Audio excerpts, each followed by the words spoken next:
Eu vou falar em português. Bonjour, je vais parler en portugais, mais je vais écrire en anglais, ok?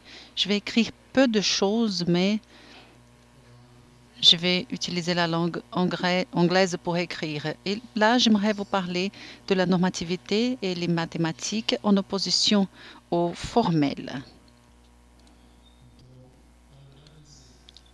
Donc, l'analyse des théories des mathématiques, de fondements des mathématiques, d'habitude ont tendance à parler d'une sorte de distinction dont j'aimerais vous décrire et qui fait partie des théories mathématiques concrètes et abstraites. Alors, si nous avons dans l'univers des théories la division suivante.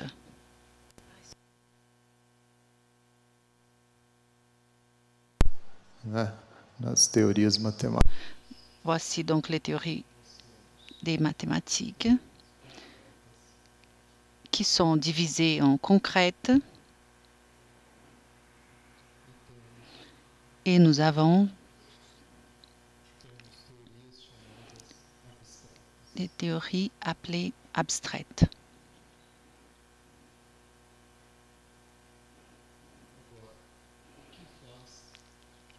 Alors, qu'est-ce que fait une théorie dans les mathématiques devenir concrète ou abstraite? Un système concret en opposition à un système abstrait. Voici l'objet de mon analyse pour commencer mon intervention. Nous avons des exemples de théories mathématiques concrètes afin de mieux comprendre cette réalité. De façon présumée, nous avons ici une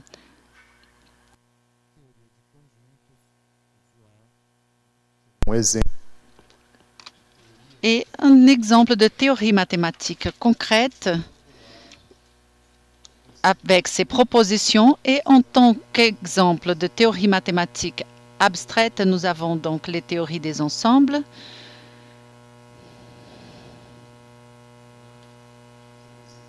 Voici un exemple typique de la théorie mathématique abstraite. Alors, quelles sont les caractéristiques de ces divisions? Qu'est-ce que va caractériser la division? Je crois qu'il s'agit d'une série des choses, et du point de vue fondationnel et pour une théorie plutôt concrète, nous disons usuellement, qu'il existe une notion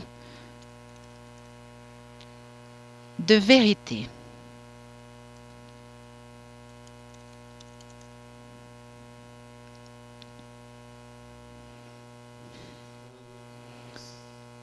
C'est-à-dire une notion de vérité fondamentale qui ne relève pas de ce que nous connaissons, c'est-à-dire une notion de vérité qui parle d'une transcendance.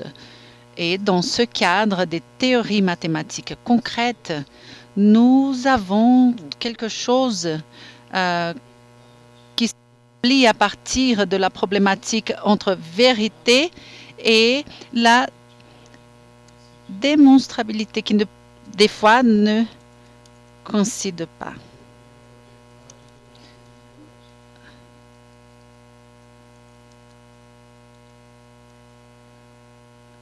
Alors c'est le problème entre ce qui est vrai et ce qui est démonstrable. Et cela se passe dans l'univers des théories mathématiques concrètes. Et il s'agit donc du phénomène qui fait partie de la théorie des groupes. Par exemple, là, dans la théorie des groupes, il y a une négation complète. Nous ne pouvons pas l'appeler d'une théorie d'incomplétude.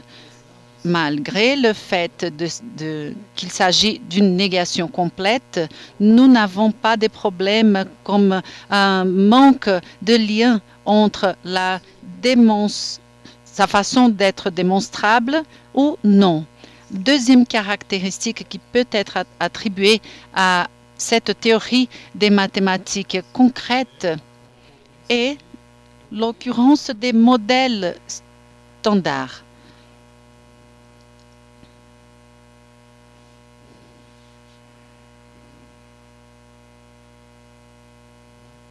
N'est-ce pas?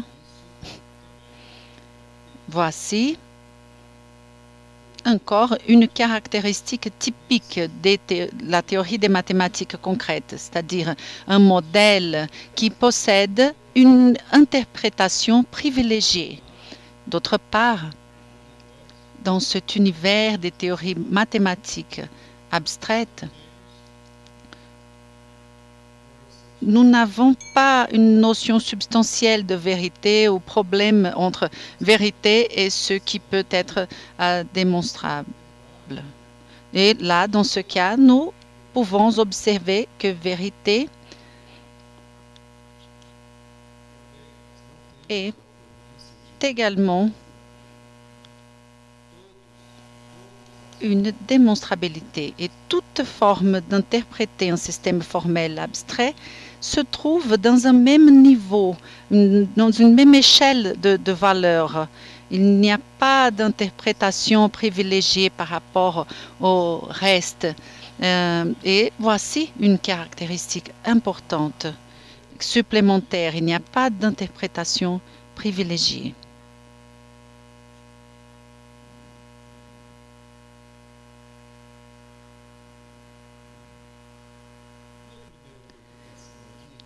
Et mon premier souci dans ce cas est le suivant.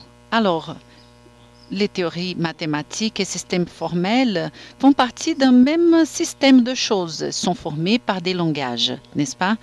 Alors, tant une théorie mathématique concrète possédant un système formel et qui possède un système concret, ainsi qu'un système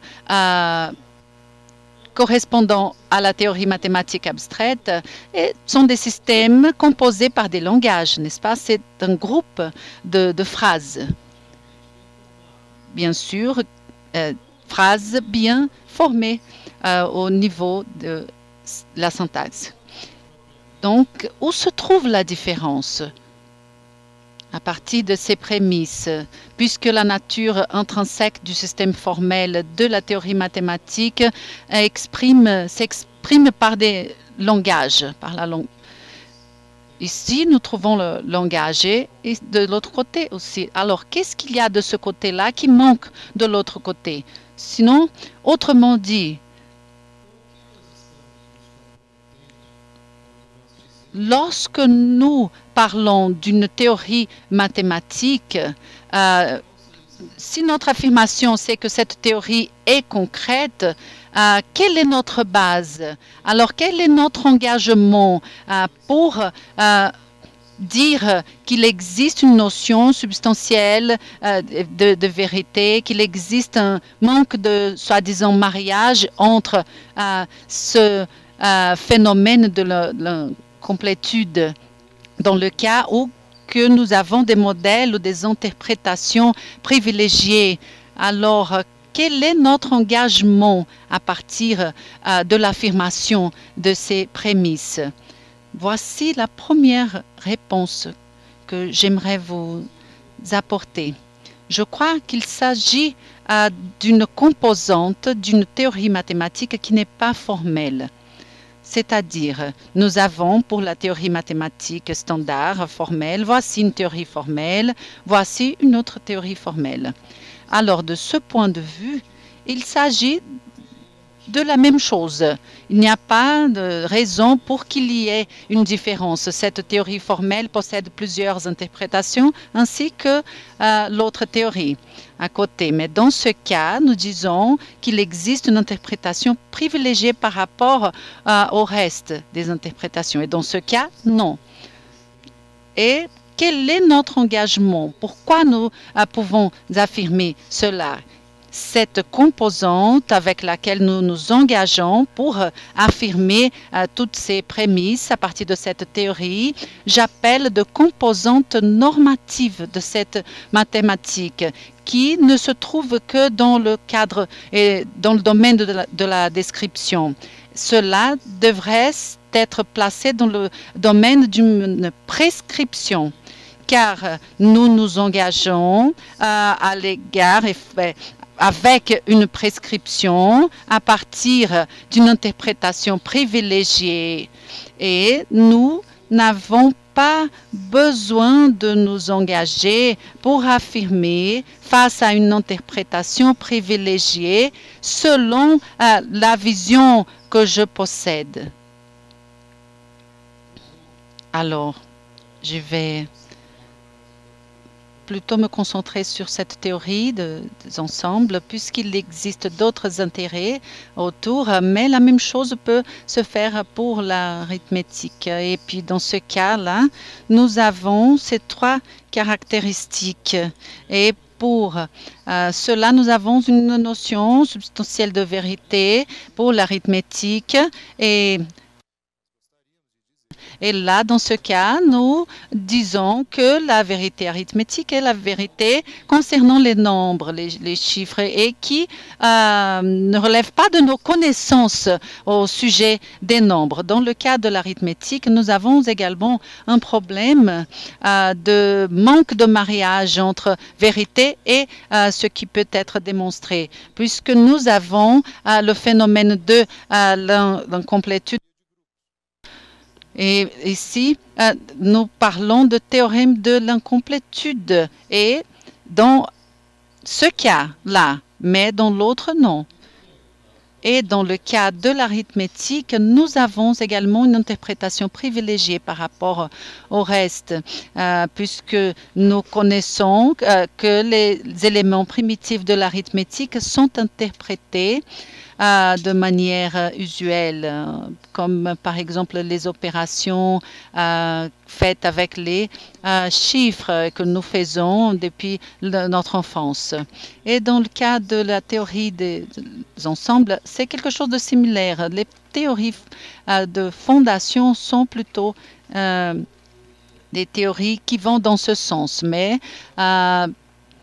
ni toutes les théories concrètes ont ce problème de l'infinitude, puisque les théories mathématiques concrètes peuvent être complètes, par exemple celle des premiers ordres, des nombres réels, par exemple. Laissez-moi me concentrer sur la théorie des ensembles.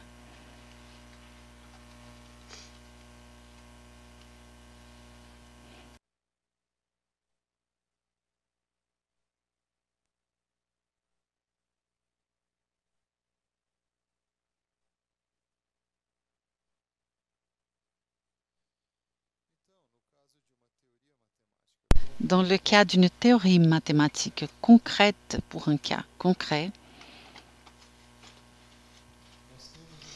nous avons une composante additionnelle qui est la chose avec laquelle nous nous engageons lorsque nous affirmons que la théorie est concrète. Alors cette composante est normative.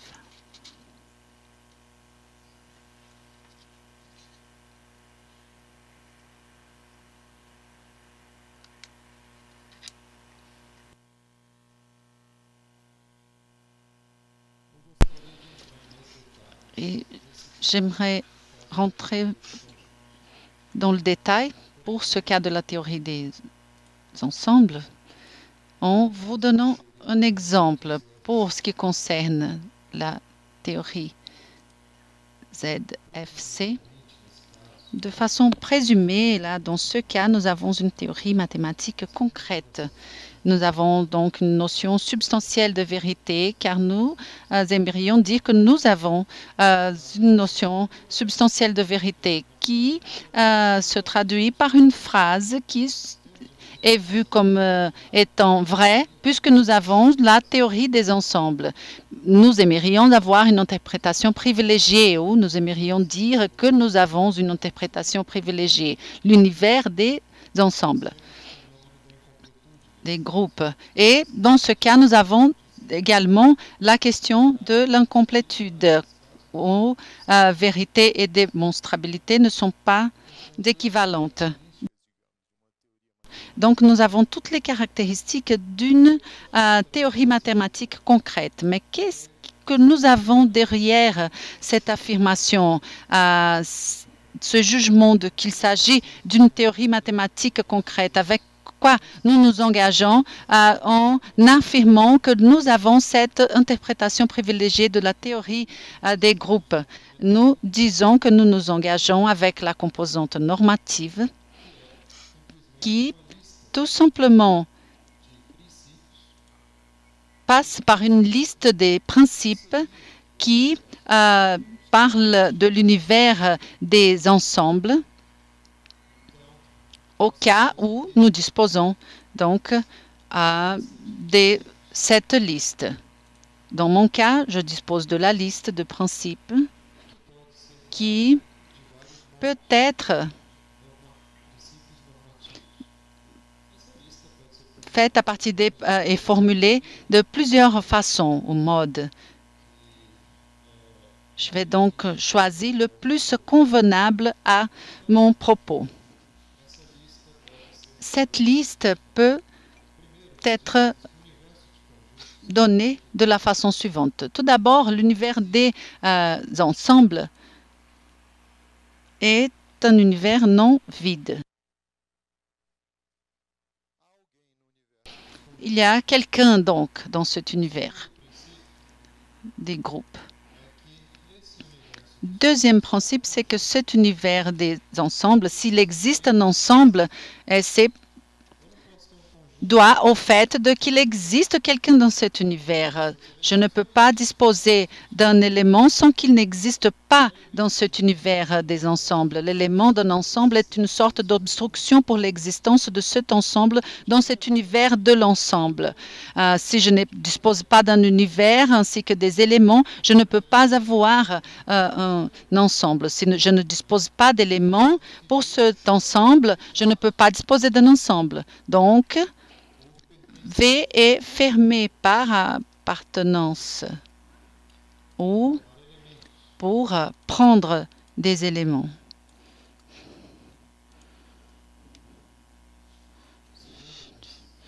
Voici. Deuxième principe. Alors, là, je décris un univers V des ensembles, même si je ne fait que supposer d'en avoir un élément. Cela peut être formulé en langage normatif. Là, j'utilise plutôt un langage informel, mais je pourrais le traduire formellement, c'est-à-dire de façon normative, l'univers des ensembles peut être non vide, ou sinon un univers des ensembles peut être fermé pour prendre des éléments par appartenance. Un autre principe, l'univers des ensembles peut être fermé par des sous-groupes ou sous-ensembles.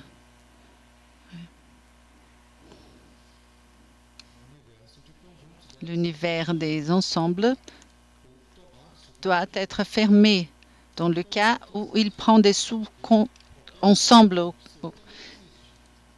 puisqu'il existe un sous-conjoint d'un sous-ensemble d'un ensemble et passe par une sélection arbitraire.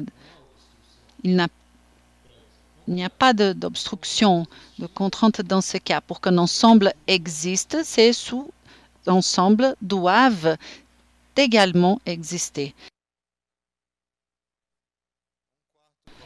Un quatrième principe. Les ensembles sont des objets qui possèdent une hiérarchie. Ils n'ont pas une ontologie naturelle de collection. J'ai toujours l'habitude de dire des collections ne sont pas des objets placés de façon hiérarchique. Par exemple, lorsque l'on dit les collections de bibliothèque de l'Université de Brasilia contient la République, nous ne considérons la hiérarchisation des ensembles, puisque si je dis l'ensemble des bibliothèques de Brasilia tout en pensant aux bibliothèques de Brasilia comme étant un ensemble de livres, cet ensemble de l'ensemble des bibliothèques de Brasilia ne contient pas la République, puisque chaque élément de cet ensemble est une bibliothèque et non un livre. Alors, cette appartenance des ensembles est quelque chose de hiérarchisé. Les ensembles ne vont pas former une ontologie naturelle de collection sans disposer d'une hiérarchie. Et cela s'exprime par une mesure appelée l'opposé d'un ensemble, qui est donc la hauteur de cet ensemble dans une hiérarchie. Alors, l'ensemble des bibliothèques de l'Université de Brasilia est placé à un niveau par-dessus dans cette hiérarchie. Alors, l'ensemble forme une hiérarchie et un univers d'ensemble devrait être fermé puisqu'il n'a pas moyen de monter, d'aller plus haut dans cette hiérarchie. Si je suis arrivé à ce niveau, c'est parce que il n'y a plus moyen d'aller plus haut. Et donc, cela se formule ainsi. L'univers des ensembles est fermé.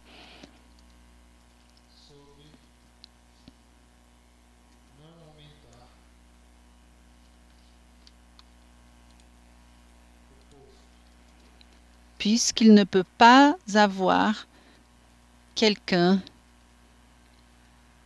de plus haut. Quelque chose.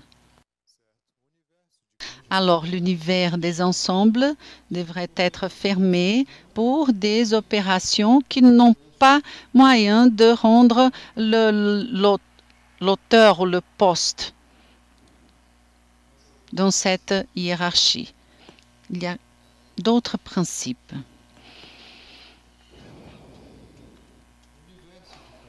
L'univers des ensembles devrait être également fermé pour des montées dans cette hiérarchie, mais juste pour des quantités finies. Alors, si on monte dans cette hiérarchie d'une façon finie, cela ne peut pas vous faire sortir de l'hiérarchie. L'idée de cette théorie des ensembles n'a pas la fin. On ne peut pas arriver à la fin de cette hiérarchie juste parce que vous avez monté une quantité finie d'étages liés à cette hauteur hiérarchique. Alors V est fermé sous des augmentations finies des postes ou d'auteurs.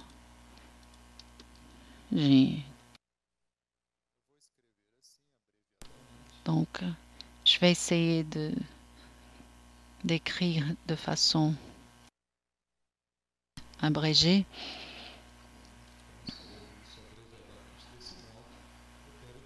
Et tout en voulant dire que V est fermé dans cette montée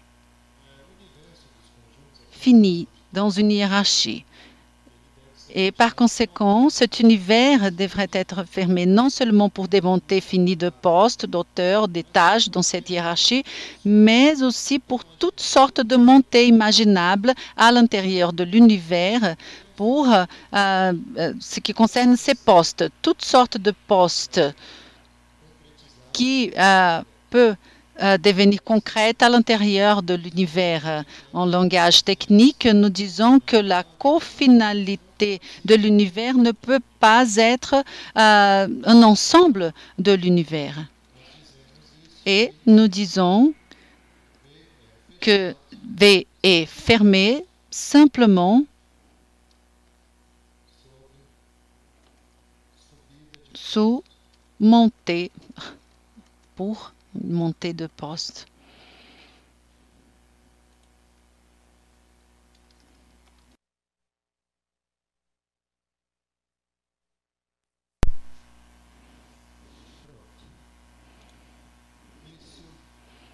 Voilà. Il y a quelque chose à ajouter encore, mais à la base, voici notre conception, ce que j'appelle de notre conception de l'univers des ensembles. Je prescris un univers des ensembles, et si quelque chose remplit ou réalise cette prescription, c'est une question supplémentaire, OK? La chose la plus importante, c'est que voici la prescription de l'univers des ensembles en tant que composante normative adoptée.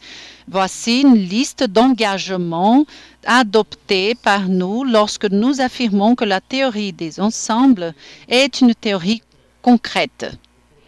Je propose ça. Je propose que lorsque nous parlons de la théorie des ensembles en tant que théorie concrète qui admet une interprétation privilégiée, qui possède une notion substantielle de vérité, nous nous engageons avec une liste de principes telle que celle-ci. Il y a bien sûr d'autres formes d'élaborer cette liste de principes. Et là, nous pourrions utiliser un langage de second ordre. Il y a d'autres formes de le faire. Il y a cependant un dernier principe très important que je laissais pour la fin de ma présentation, puisque je trouve qu'il possède une nature un peu exceptionnelle, car nous pensons à un univers d'ensemble qui possède un ensemble infini. Alors, si un univers d'ensemble ne contient pas un ensemble infini, il ne peut pas être considéré en tant qu'univers pour la théorie des ensembles. Alors, cela fait partie de notre prescription concernant l'univers des ensembles, la présence de l'infinitude dans cet univers. Alors, V devrait avoir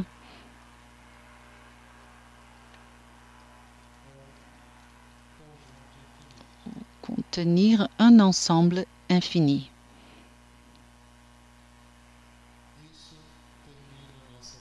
Et voici notre liste de prescriptions. Juste un instant.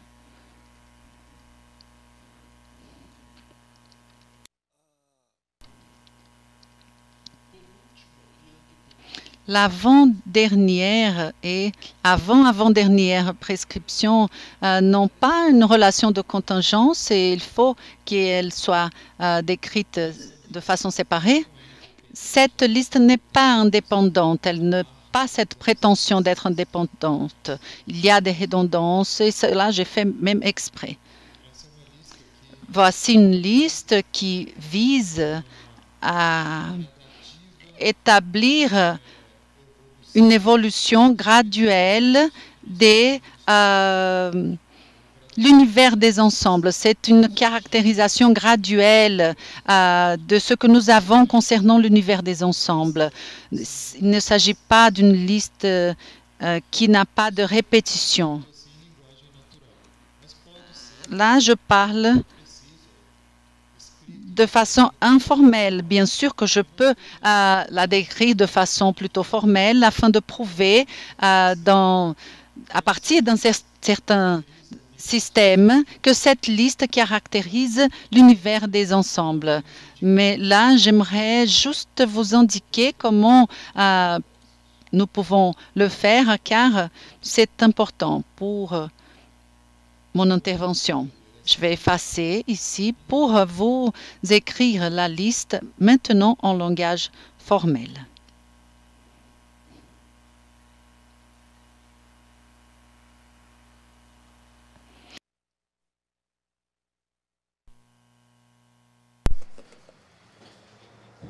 Então, seja P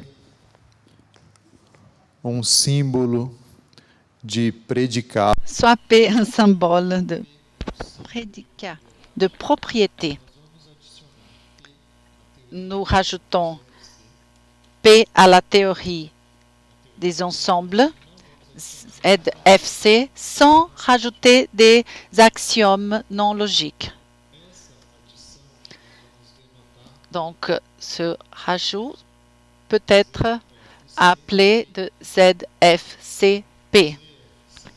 ZFCP qui exprime la théorie des ensembles, mais en ayant un symbole de propriété additionnelle sans disposer d'axiomes logiques pour ce symbole. Dans cette théorie,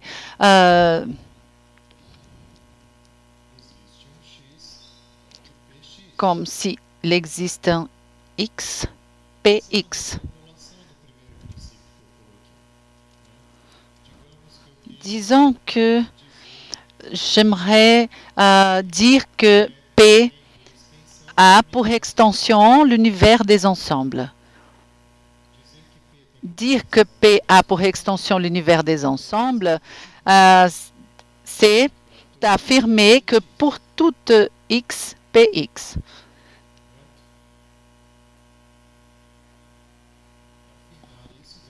Donc, c'est une affirmation pour la théorie des ensembles.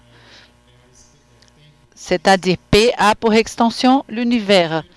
Mon premier principe disait simplement que l'univers est non vide, c'est-à-dire il existe un X placé dans l'univers. Il existe un X à l'extension de P.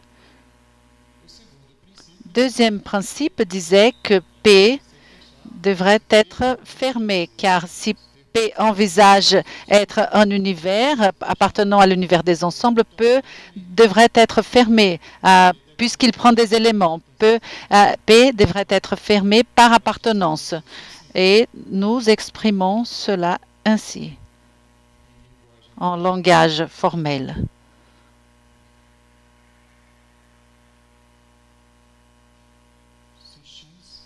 Si X satisfait P et Y est un élément, Y satisfait également P. Troisième principe s'écrit de façon similaire. Si X satisfait P et Y est un sous-ensemble de X, alors Y satisfait également P. Quatrième principe acquiert la forme suivante. Si X satisfait P et l'opposé d'Y est mineur ou égal à l'opposé de X, alors Y satisfait également P.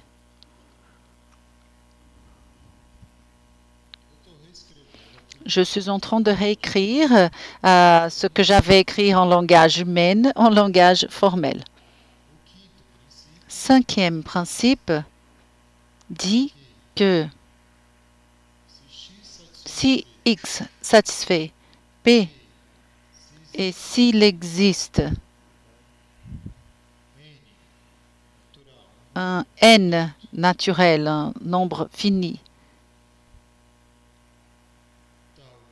tel que l'opposé de Y ainsi que l'opposé de est égal à l'opposé de X plus N, alors Y satisfait également P.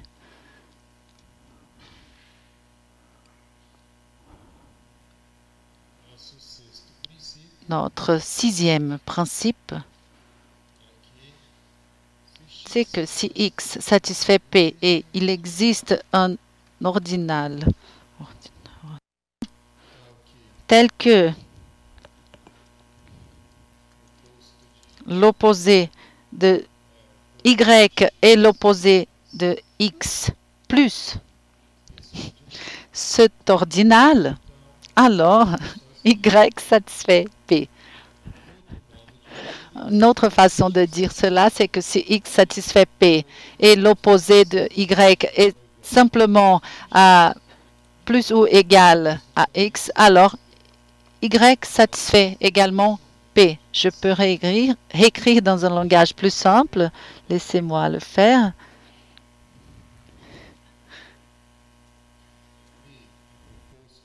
Et l'opposé de X est moindre ou égal à l'opposé de Y, alors Y satisfait P.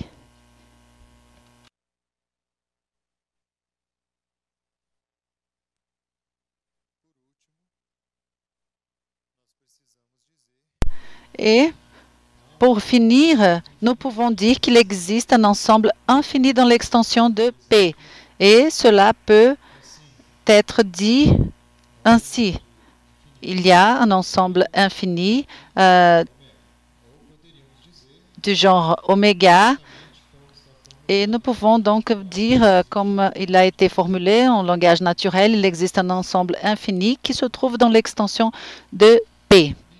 Ça va aussi. Considérons donc cette liste de formules pour le prédicat P. Supposons que cette liste est valable. Ça veut dire que, et supposons dans cette théorie des ensembles Z, avec ce rajout-là du prédicat P, que toutes ces formules sont valables. Nous pouvons appeler l'ensemble de toutes ces formules D en disant que D implique dans cette conjonction l'extension de P qui est l'univers des ensembles. OK? Dans ce sens, cette liste des principes caractérise l'univers des ensembles, caractérise ainsi l'interprétation privilégiée de la théorie des ensembles. Et pourquoi cette liste? Pourquoi j'ai mis cette liste des principes? Car, comme j'ai mentionné pour répondre à la question posée par Daniel, il s'agit d'une liste qui arrive à introduire de façon graduelle l'importance de l'existence de la théorie des ensembles. De façon graduelle, nous pouvons considérer des hypothèses, des préalables existentiels, et puisque nous sommes en train d'écrire une liste, elle nous montre peu à peu, cette liste nous montre peu à peu les éléments qui sont importants pour constituer cette interprétation privilégiée de la théorie des ensembles. Tout d'abord, il faut qu'il y ait un ensemble. Et ensuite, et puisque les éléments d'un ensemble existent, et ensuite les sous-ensembles d'un ensemble existant doivent également exister, et ainsi de suite.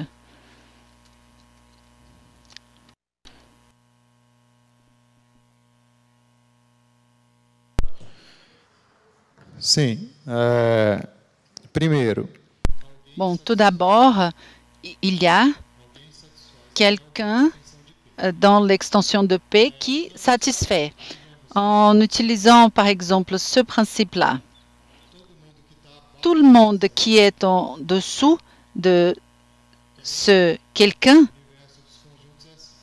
voilà, voici l'univers des ensembles. Il existe quelqu'un ici qui est P. Et selon ce principe, tous ceux qui se trouvent en dessous l'est également. Et d'après ce principe-là, tout le monde qui se trouve en dessous se trouve à l'intérieur aussi.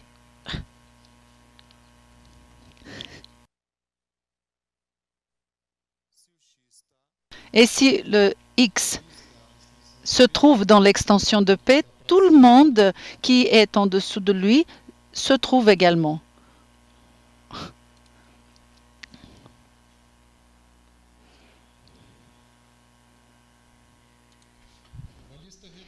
Donc, c'est une liste redondante, car il suffisait ça et ça, ça, mais c'est une liste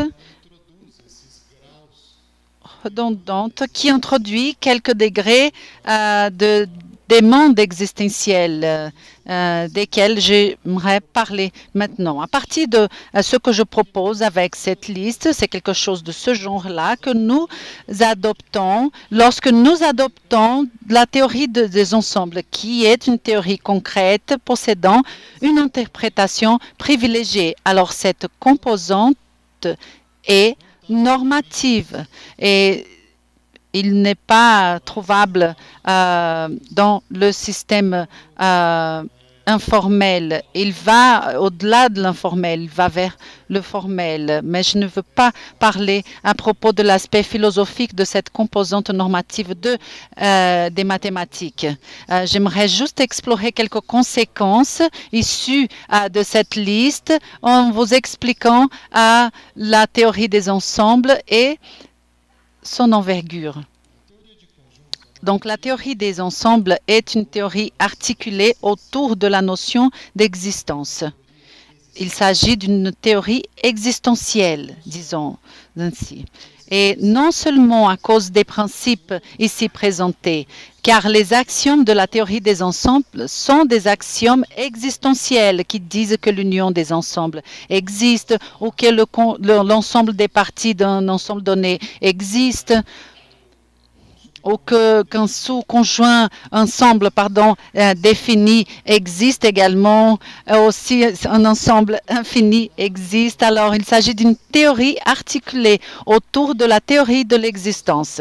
Et cette notion d'existence de la théorie des ensembles est importante et est fondamentale pour les mathématiques, car l'existence en mathématiques est comprise comme existence à partir de la théorie des ensembles. Et cette théorie, disons, et donc la base, les fondements de la base des mathématiques, puisqu'elle se base sur cette théorie. Et c'est ce que nous disposons maintenant comme étant des objets mathématiques. Voici le domaine de représentation, c'est-à-dire l'univers des ensembles. C'est un univers de représentation des objets mathématiques. Il est important donc de comprendre ce qu'il est vu comme une demande existentielle à partir de cette théorie, car nous comprenons comme étant une demande existentielle des mathématiques lorsque nous admettons cette base, ces fondements. Et de façon intuitive, nous pouvons comparer les demandes existentielles tout en disant qu'un axiome est plus ou moins existentiel qu'un autre. Mais transformer cette affirmation dans une affirmation plus précise, c'est-à-dire quand est-ce qu'un axiome est plus existentiel que l'autre, quand est-ce qu'un axiome fait plus ou davantage de demandes existentielles que d'autres. Et ce n'est pas facile de transformer cette affirmation dans une affirmation plus précise.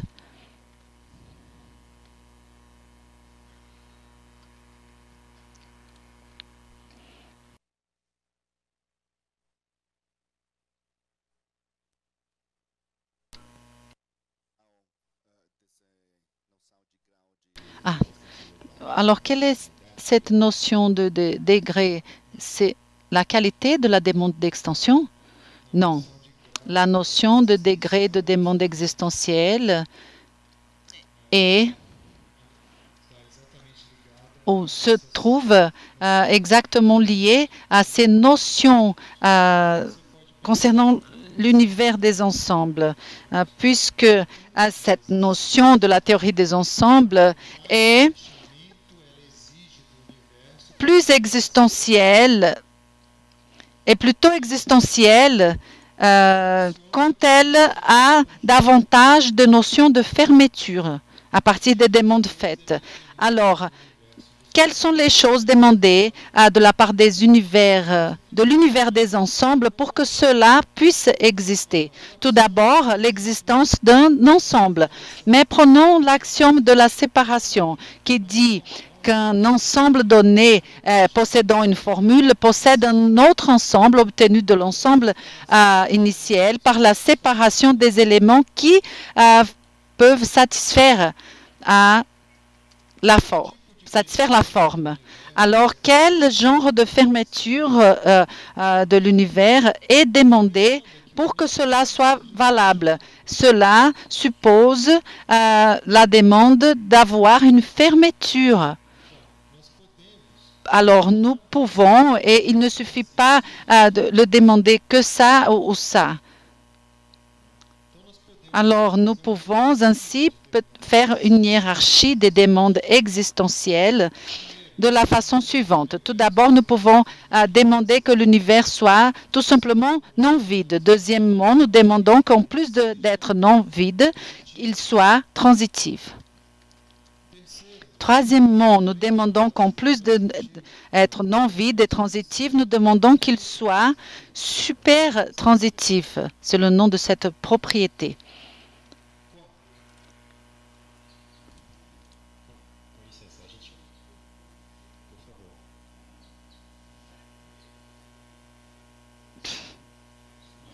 Je ne peux pas traduire parce que je n'arrive pas à entendre sans le micro. Il n'y a pas la notion de finitude ici.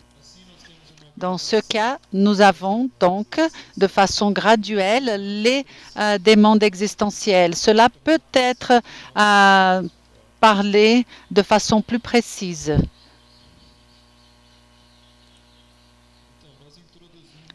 Nous introduisons des noms pour ces propriétés de fermeture. Et dans ce cas-là, le fait d'être non vide, un domaine d'existence pour satisfaire cette prémisse qui, de ce prédicat, est tout simplement un domaine non vide. Un domaine qui satisfait cette prémisse est un domaine transitif. Et un domaine qui satisfait cela est un domaine super transitif. Un domaine qui satisfait ça est appelé niveau. C'est un niveau de hiérarchie. C'est un seuil. Un domaine qui satisfait ça est un domaine, un niveau limite.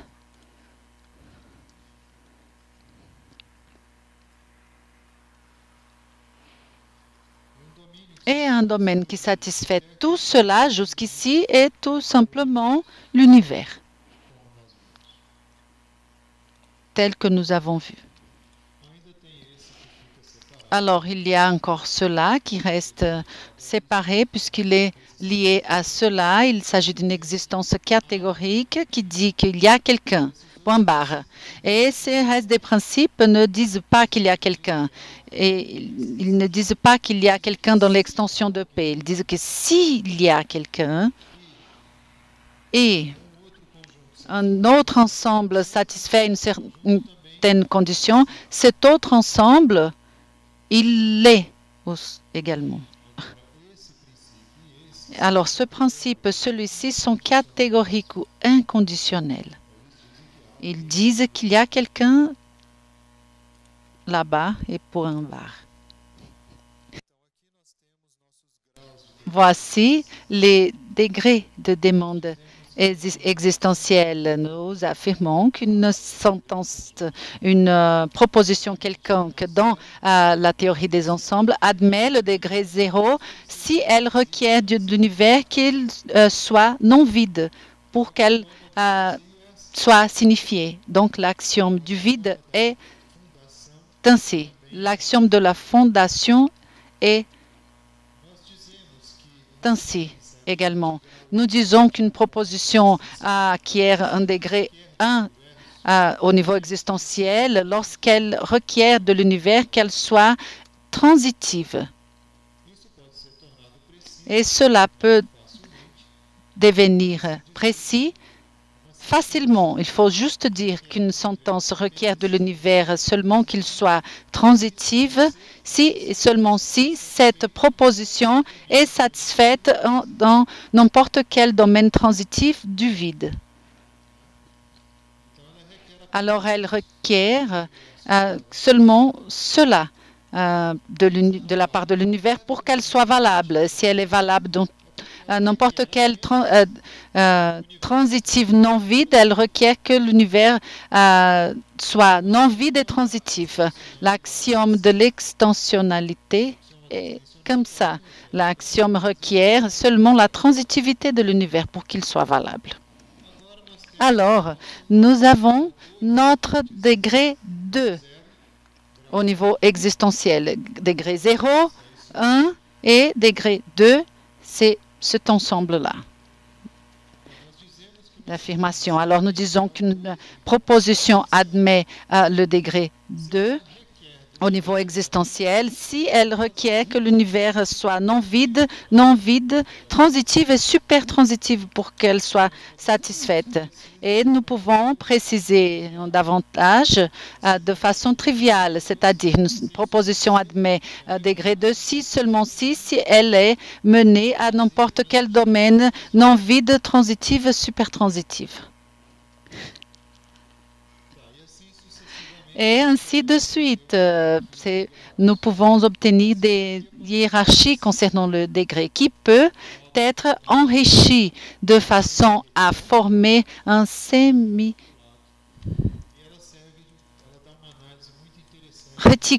qui donne une notion très spécifique à partir des résultats attendus. De cette façon, nous pouvons dire précisément que l'axiome de remplacement, de substitution, est un axiome qui a j'ai perdu, je m'excuse. Et nous pouvons en faire d'autres choses avec cela, analyser le caractère d'existence non constructive, etc. Mais je m'arrête ici car mon temps est fini. Merci beaucoup, professeur Rodrigo. Nous allons passer à un moment de questions. Wagner, tout d'abord. S'il vous plaît, veuillez poser des questions courtes, sans follow-up. Des questions courtes. Tout d'abord, concernant la distinction entre concret et abstrait, est une distinction, disons, intuitivement acceptable, mais qui n'offre pas des critères, n'est-ce pas? Donc, j'aimerais juste savoir ce que vous pensez de l'essai de prouver que ces choses existaient comme étant des ensembles où tout cela se basait sur une preuve de consistance à partir du problème de Leibniz. Et la même chose peut être appliquée à la théorie des ensembles. Et dans ce sens, nous pouvons dire que, bon, la différence peut-être se trouve dans l'unicité de l'ontologie dont nous imaginons, nous examinons à présent, car à propos de la consistance, nous pouvons parler de la théorie des ensembles également. Donc, la distinction n'est pas applicable à fin des comptes. Tout d'abord, c'est ça, mon observation. Et pour tout X, Px, cela veut dire tout simplement que j'ai un domaine où tous les éléments sont uniquement en ensemble, c'est ça? C'est trivial, c'est tout simplement quelque chose de trivial, c'est ça? Non, ça veut dire que tout le monde se trouve dans l'extension de P et que l'extension de P est tout. P est l'univers des ensembles. L'extension de P est l'univers des ensembles. Sans micro, c'est impossible. Et tous les ensembles, contient tous les ensembles. Mais dans le cas de la théorie des ensembles, elle contient tout dans l'univers de cette théorie qui est identifié comme étant l'univers. Un commentaire vite fait pour cette question de la consistance. Je crois que la distinction se trouve dans un cadre normatif non formel et la consistance se trouve dans le cadre formel. La distinction entre théorie abstraite et concrète. OK. Obrigado por sua intervenção tão clara e tão rigorosa. Eu estou de acordo que o universo não pode estar vazio para atender a essa propriedade P, mas existe também uma teoria onde se pode introduzir o que eu chamo de pré-elemento, que pode ser identificado frente ao nada e que em determinado estado o universo dos conjuntos é vazio e a partir desse pré-elemento definido e por intermédio de dois axiomas, nós podemos construir a partir do axioma das partes ou do conjunto das partes, e essa questão do conjunto vazio, para que assim tenhamos construir esse conjunto vazio, com todas as hierarquias, com todos os fechamentos, ou seja, uma estrutura que explode ou que perde sua consistência. Então, a pergunta é, frente a tudo isso, e frente a esses modelos, você acredita que essa teoria, ela traz problemas ou ela satisfaz dentro das premissas estabelecidas por você?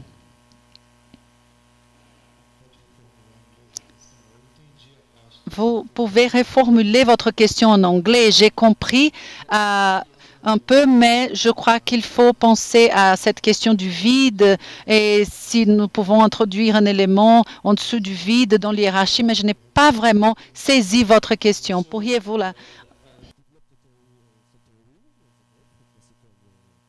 The left theory, where I am defining what I am calling a pre-element, lambda, with the addition of two axioms. The key is lambda belongs to every element.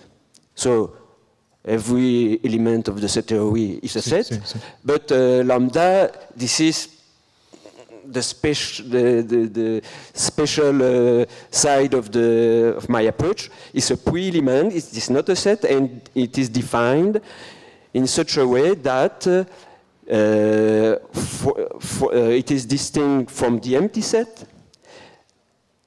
It means that at the first stage, we have a set theory with an empty universe, but it's just the starting point. With the help of the pairing axiom or of the axiom of the power set axiom, we are building the empty set from lambda. Essa parte eu entendi. A questão. Ok.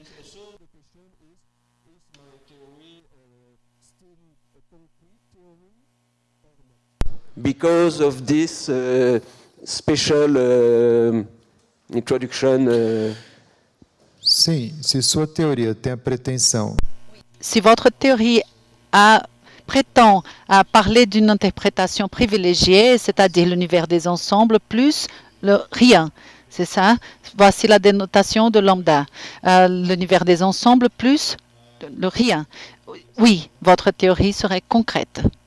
Dans ce cas-là, oui.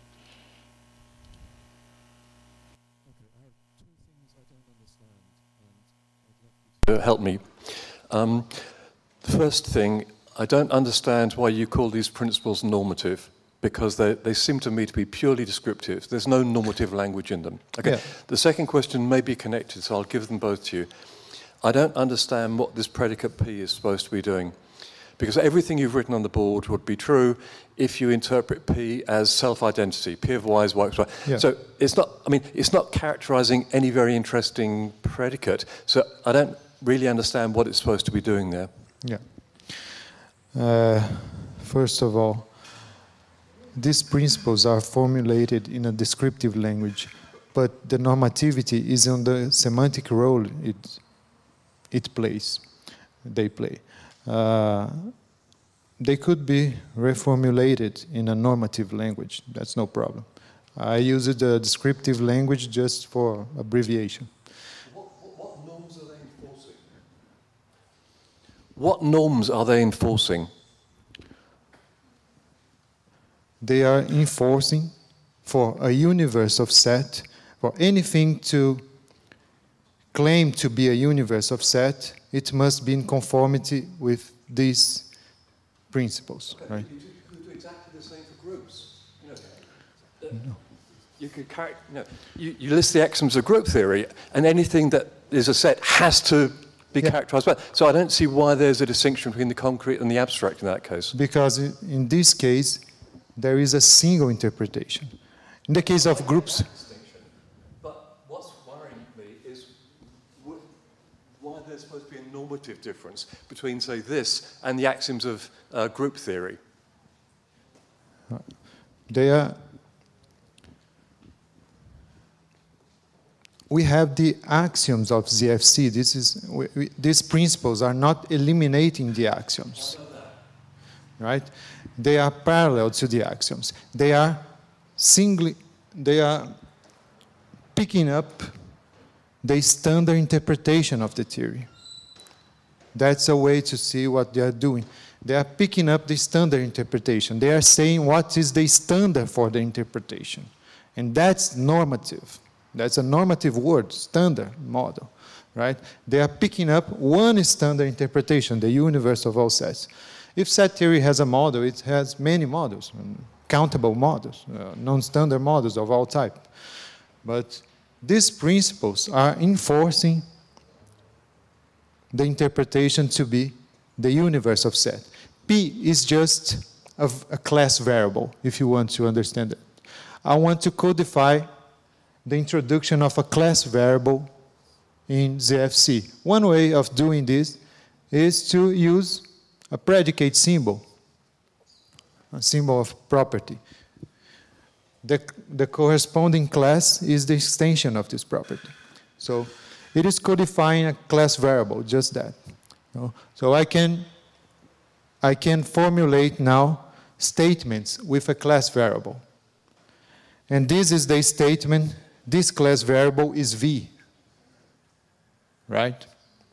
That's the point of this. I use this in order to, this is important when we want to formulate precisely what is for a sentence to admit a certain degree of existential requirement.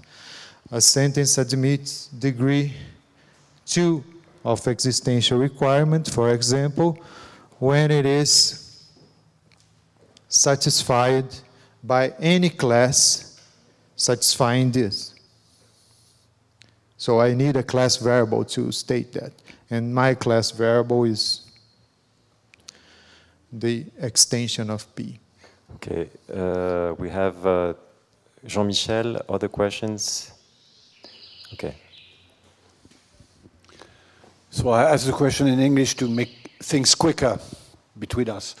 I want to come back to the distinction between the distinction in the beginning of the talk between concrete and abstract theories, because it sounds like your kind of new definition of concrete and abstract. Because, for example, the Hartree field would not consider ZFC to be a concrete theory, but I have no problem with that. Let us take your distinction. Okay. I had the feeling that your example of the theory of groups was a bit tricky because I would say that for me there is no such, in some sense, there is no such thing like a theory of groups.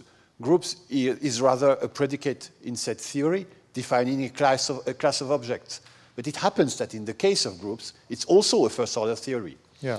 But it would not be the same with topological spaces or differential manifolds. I'm talking about first-order and I think that the reason why, one of the key distinctions between the two kinds of theories in your presentation is that with groups, we are interested in the variety of illustrations of the notion of group. Yeah, exactly. And not in the case of ZFC, for example, or of P. Or we are also interested, but in a quite different way. Yeah. We are in some way disturbed by the variety, which is not the case with groups. But I think this difference comes from the fact that group is not only a first-order theory, but is a predicate in set theory defining a class of objects. So if we are mathematicians and we have defined a category inside set theory with a predicate, we are interested in the various ways this category may be illustrated by various sets or sets configurations.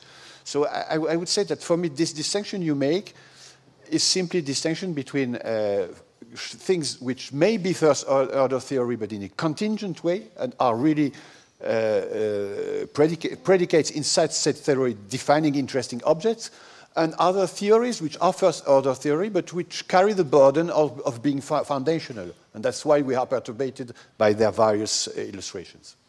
Yeah, okay, but the distinction is foundational. Concrete and abstract are terms used by Bill Tate, for example.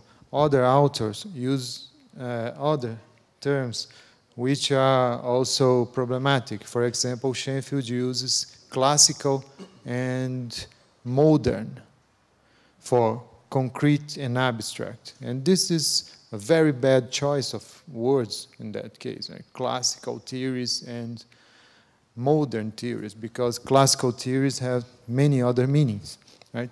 But the distinction is just not first order and non-first order, because the distinction has a foundational ground, right? The distinction between concrete and abstract has a foundational ground. And it applies to ZFC, which is a first-order set theory, first-order theory, and the theory of groups. ZFC is or piano arithmetic is a first-order theory. And group theory is also a first-order theory. And I said it was not about first order. okay. Rodrigo, I think my question is related to Graham's. If you take any consistent theory and you add all those as axioms, I suppose you get another consistent theory. But if But it is so, this is not meaningful in any theory because it uses membership. But I could choose to just add as non-logical axioms all those to a theory, right? You can always do that. But you have to add this stuff also, this language stuff, which is not meaningful in any theory, right? That's true, but you could add all the axioms for those symbols, and I suppose you would thereby get another consistent. My question is, if you add all those to group theory, and why doesn't this make group theory a concrete theory by decree, as it were, or formally, as it were?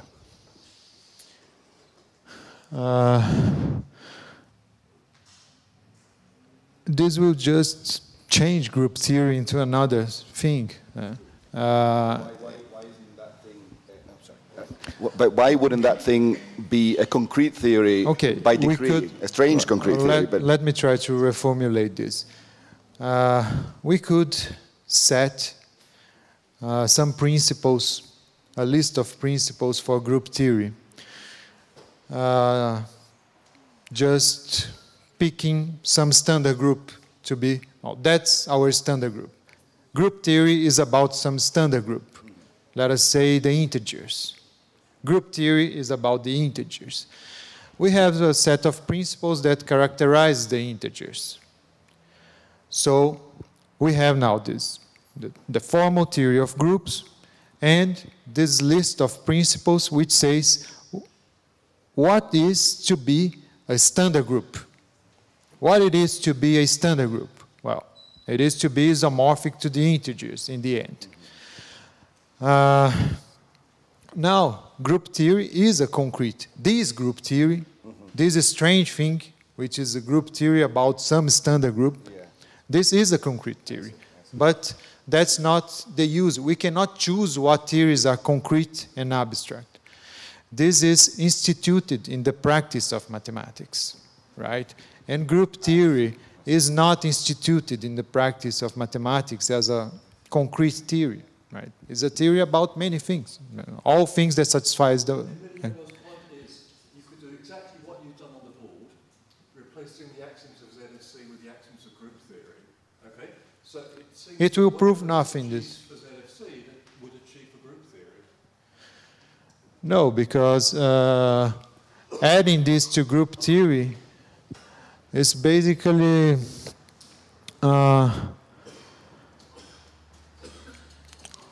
it does not give you this, because these principles have no meaning in group theory. This stuff, this... I mean, you could formulate similar principles. Groups are closed under the binary operation, they have an inverse, and so on. Okay, but this will, in this case, you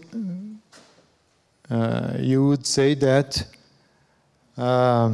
anything, add this to group theory, right?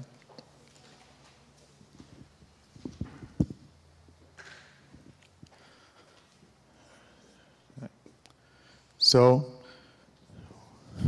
we would have some formula D implying that everything is P, right? But group theory is not a substract for the model theory, right?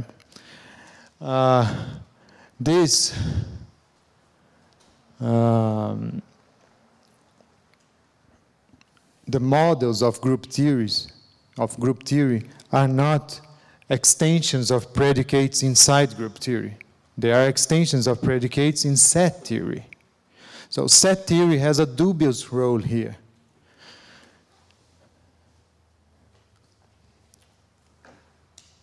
This set theory is playing the role of the mathematical model theory.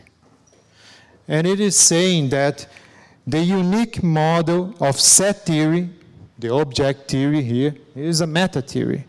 The object theory here, set theory here. And this thing is saying that the unique model of this object theory, which is ZFC, not ZFCP, is V. So we are using here set theory in two different ways.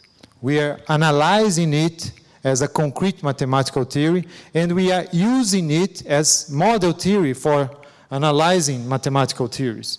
So this set theory is playing a very different role from the one that I am analyzing as a concrete theory. Okay, one short question. That's the last one. It's just a suggestion, because maybe if you give as an example the principles of arithmetic, it would be clear for them what you're trying to do. If we would analyze arithmetics, piano arithmetic, here it would still be ZFC, right? In this place, it would still be the theory of sets. And here I would have the principles for arithmetic. And in this side, I would have something saying that, well, the intended model is the standard model of arithmetic. So I could formulate D for piano arithmetic. And then ZFC would prove that D, which contains some class variable M, would imply that M is the standard model.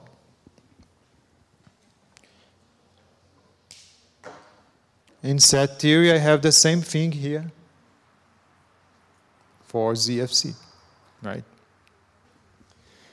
Muito obrigado, professor Rodrigo. Merci, professeur Rodrigo.